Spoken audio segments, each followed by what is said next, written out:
브릭스가 무역 통화로 본격적으로 비트코인을 사용하기 시작됐다는 뉴스가 나오면 비트코인 시세를 좀 끌어올릴 겁니다. 그리고 이제 최악의 시나리오를 상정을 한다면 전략자산 비트법안이 이번에는 부결됐다. 그러면 이제 좀 쇼크를 받을 거예요. 암호 관련된 산업은 전체적으로 위협을 받을 겁니다. 그런데 다행인 거는 당분간은 괜찮을 거라고 보여요. 비트코인 같은 걸 해킹하려면 큐비트가 하루에 130만 개 정도 있어야 블록체인 기술을 해킹할 수 있다고 합니다. 아직까지는 쓸 수 있는 영역이 105개예요. 앞으로 적어도 10년 내지 20년 걸릴 거다.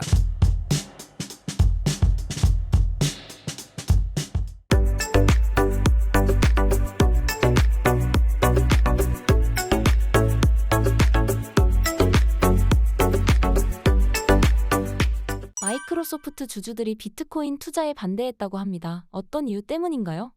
그건 마이크로소프트가 비트코인에 투자하는 것에 대해서 이제 자체 분석을 했어요. 그랬더니 아직까지는 비트코인이 위험자산이다라는 결론을 얻고 주주들한테 주주사안으로 부결의 표를 좀 던져달라라고 요청을 했어요. 그래서 이제 반대표가 더 많이 나와서 이제 부결이 됐는데, 그런데 이게 상징성이 있고 파급 효과가 있어서 불이 아마존과 다른 기업으로 지금 옮겨붙고 있는 중이에요. 그래서 다른 기업에서도 우리 지금 사내 위복은 많은데 이걸 현금으로 갖고 있을 게 아니라 이 중에 일부를 비트코인 투자하자라는 기업들이 많이 나타나고 있어요. 미국 기관들의 비트코인 ETF 매수가 매섭습니다. 최근 들어 미국 기관들의 투자가 늘어난 이유가 무엇인가요? 암호화폐 세상의 시대가 바뀌었습니다. 이거를 이제 새로운 시대가 열리고 있다, 이렇게 저는 표현을 하는데, 아까 서두에서도 얘기했지만 적대적 규제에서 친암호화폐 정책으로 바뀌고 있고, 이건 행정부뿐만 아니라 입법부도 이렇게 다 바뀌고 있고, 그 다음에 개인 주도 장세에서 기관 주도 장세로 바뀌고 있다는 게 아주 중요한 팩트입니다. 그 다음에 기업의 재무전략 투자 자산으로 비트코인이 각광을 받고 있다는 점, 이런 것들이 시장을 뜨겁게 달구고 있는데, 우선 암호화폐 시장의 주도 세력 변화를 보겠습니다. 아시다시피 올 초에 승인된 비트코인 현물 ETF를 다루는 블랙록이나 피델리티 같은 데가 이게 미국 최대 자산운용사들이에요. 우선 블랙록 같은 경우는 자그마치 10조 달러의 자산운용 자금을 갖고 있는데, 10조 달러라면 얼만큼 많은 돈이냐면 미국 연준이 발행한 달러의 총합이 지금 7조 달러뿐인데, 엄청난 돈을 갖고 있는 이 자산운용사들이 시장에 들어와서 전통금융과 이런 가상자산의 융합을 시작했다는 거. 그다음에 또 하나는 최근에 발표된 보고서 중에 케이널리시스라는 보고서에서 무슨 얘기를 했냐면, 북미에서 발행한 가상자산 거래의 70%가 건당 100만 달러를 초과하더라 이거예요. 그래서 그들이 생각하기에 이건 개인들의 거래가 아니다. 기관들의 거래라고 봤을 적에 이제는 기관들의 거래가 시장 비중의 70% 이상으로 늘어났습니다.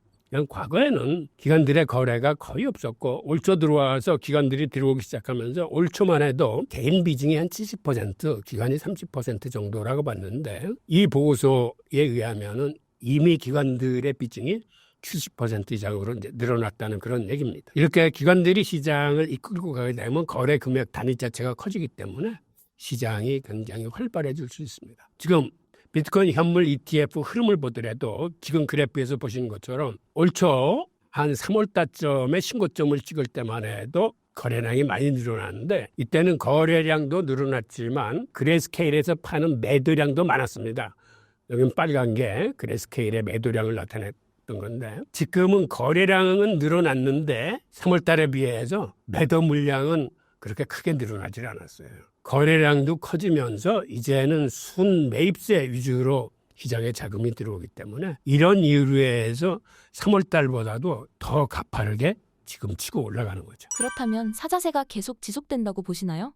네, 맞습니다. 왜 그러냐면 이제 기관들의 진입은 어떤 의미에서는 이제 시작이라고 볼 수 있어요. 왜 그러냐면 1분기에 944개국, 지난 10월 달에 조사를 하니까 지금 기관들의 진입이 한 1179개 정도로 이제 조사됐거든요. 그런데 미국에는 기관 투자자의 숫자가 10,000개도 넘습니다. 그러니까 이제 겨우 한 11% 정도 시장에 들어온 거예요. 지금도 바깥에서 관망하고 있는 기관 투자자의 숫자가 훨씬 더 많다는 얘기고, 특히 대형 금융기관들과 투자 기관들의 이제 진입이 예상됩니다. 주기영 크립토콘트 대표는 10월 달에 어떤 얘기를 했냐면 현재 비트코인 현물 ETF의 20% 이상은 기관들이 산 것 같다라고 하고 기관들이 보유하고 있는 비트코인 수량이 한 19만 3천 개 정도 되는 것 같고 그런데 지금 들어온 것 중에서 큰 금융기관은 골드만삭스하고 모건 스탠리 등이 시장에 진입을 한 것 같고 이걸 뒤집어서 얘기하면 앞으로 들어올 기관 투자자의 숫자가 훨씬 더 많다는 걸 의미를 하고 그다음에 골드만삭스나 모건 스탠리는 지금 발을 담그기 시작했지만 더 많은 대형 금융기관들이 앞으로 들어올 소지가 많기 때문에 이들의 투자는 점점 더 많아지겠죠. 비트코인 가격의 최상의 시나리오와 최악의 시나리오를 소개해 주신다면요?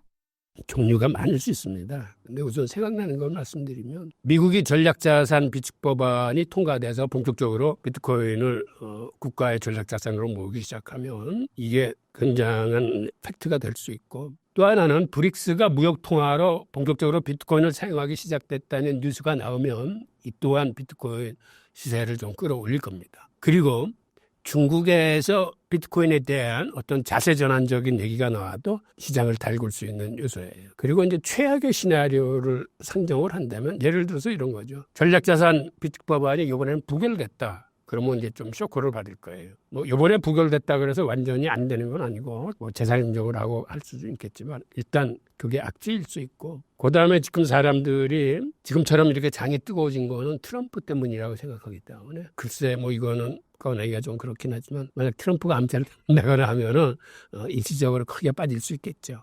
그런데 사실 이제는 시스템 자체가 이 전향적으로 긍정적으로 움직이기 때문에 어느 한 사람 때문에 시장이 이렇게 크게 좌우되지는 않을 겁니다. 그리고 우리가 우려하게 되는 건 사실 거시경제의 흐름이에요. 거시경제의 흐름이 나쁘게 진행되면은 모든 자산 시장은 거기에 큰 압박을 받습니다. 비트코인뿐만 아니라 주식이건 채권이건 뭐다. 그래서 뭐 스태그플레이션이 발생한다거나 고금리 기조가 예상보다 높게 지속된다거나 어떤 돌발 악재가 생긴다거나 하는 그러한 최악의 시나리오들은 많습니다. 이번에 새로운 비트코인 관련 신간을 내셨다고 들었습니다. 어떤 내용의 책인가요? 지금 화면에 보이는 이 책인데요. 모든 돈의 미래 비트코인의 제목을 달고 있는데 이건 한마디로 비트코인 확신범을 양산하기 위해서 제가 쓴 책이에요. 이게 무슨 얘기냐면 비트코인 투자는 이건 사실 확신이 서야 장기 투자를 했습니다. 저는 적립식 장기 투자를 권하는데 그러니까 주식처럼 샀다 팔았다 하려면 투자하지 마세요. 매월 혹은 매주 조금씩이라도 계속 적금 들듯이 사모으면은 나중에는 이게 큰 자산이 될 겁니다. 그런 의미에서 통화의 역사서부터 과거에 왜 기축통화가 붕괴되는 역사를 거듭했는지 그 패턴을 보고 그 다음에 비트코인이 탄생했을 때 시대적 배경은 뭔지 비트코인이 갖고 있는 철학과 사상은 뭔지 비트코인의 진정한 가치는 무엇인지 비트코인은 왜 오르는지 등을 제가 쭉 설명했는데 어렵게 쓰지 않았습니다. 한번 참고하시기 바랍니다. 교수님은 앞으로 비트코인이 기존의 화폐를 뛰어넘을 것으로 예상하시나요?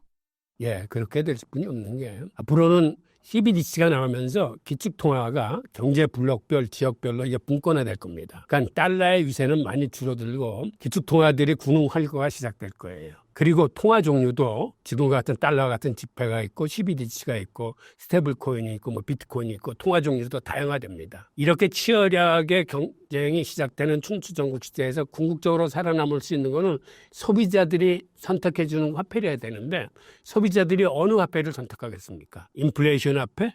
인플레이션이 일어나지 않는 화폐. 그러니까 자연스럽게 어떠한 큰 혁명적인 변화를 겪지 않더라도 자연스럽게 나중에는 소비자가 선택하는 화폐가 궁극적인 세계 화폐가 될 겁니다. 암호화폐가 상용화된 미래의 모습은 어떻게 예상하시나요?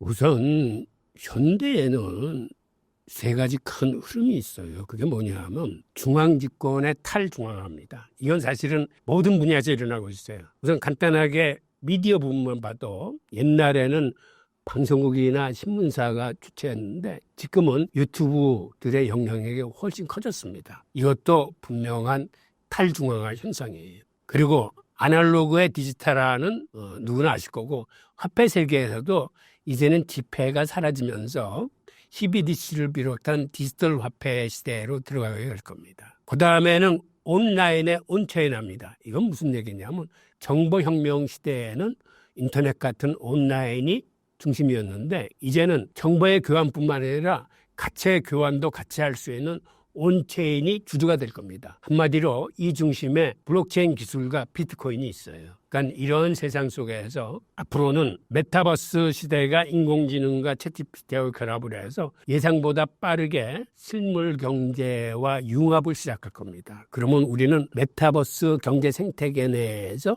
일자리도 생기고 일거리도 있고 거기서 교환이 일어나고 하면서 그쪽 경제 생태계가 굉장히 커질 거예요. 하여튼 이러한 변화를 겪으면서 암호화폐가 생각보다는 빠르게 우리의 실생활 속으로 들어오게 될 겁니다. 양자 컴퓨터의 개발로 비트코인이 해킹당할 가능성에 대해선 어떻게 생각하시나요? 기본적으로 암호 관련된 산업은 전체적으로 위협을 받을 겁니다. 비트코인도 예외가 아니기 때문에 언젠가는 위협을 받게 되는데 그런데 다행인 거는 당분간은 괜찮을 거라고 보여요. 왜 그러냐면 양자 컴퓨터에서 쓰이는 큐비트라는 건 기존에 쓰던 비트라는 건 0과 2이 번갈아 가면서 이 정보를 교환했던 것에 비해서 큐비트라는 건 0과 1이 동시에 존재하기 때문에 이 속도를 빠르게 계산할 수 있는 건데 그런데 비트코인 같은 걸 해킹하려면 이런 큐비트가 하루에 130만 개 정도 있어야 블록체인 기술을 해킹할 수 있다고 합니다. 그런데 아직까지는 쓸 수 있는 영역이 105개예요. 그러니까 130만 개까지 가려면 과학자들이 보기에 앞으로 적어도 10년 내지 20년 걸릴 거다라고 해서 지금은 시간을 벌고 있어요. 그런데 나중에 가면은 이게 창과 방패의 싸움이 될 거예요.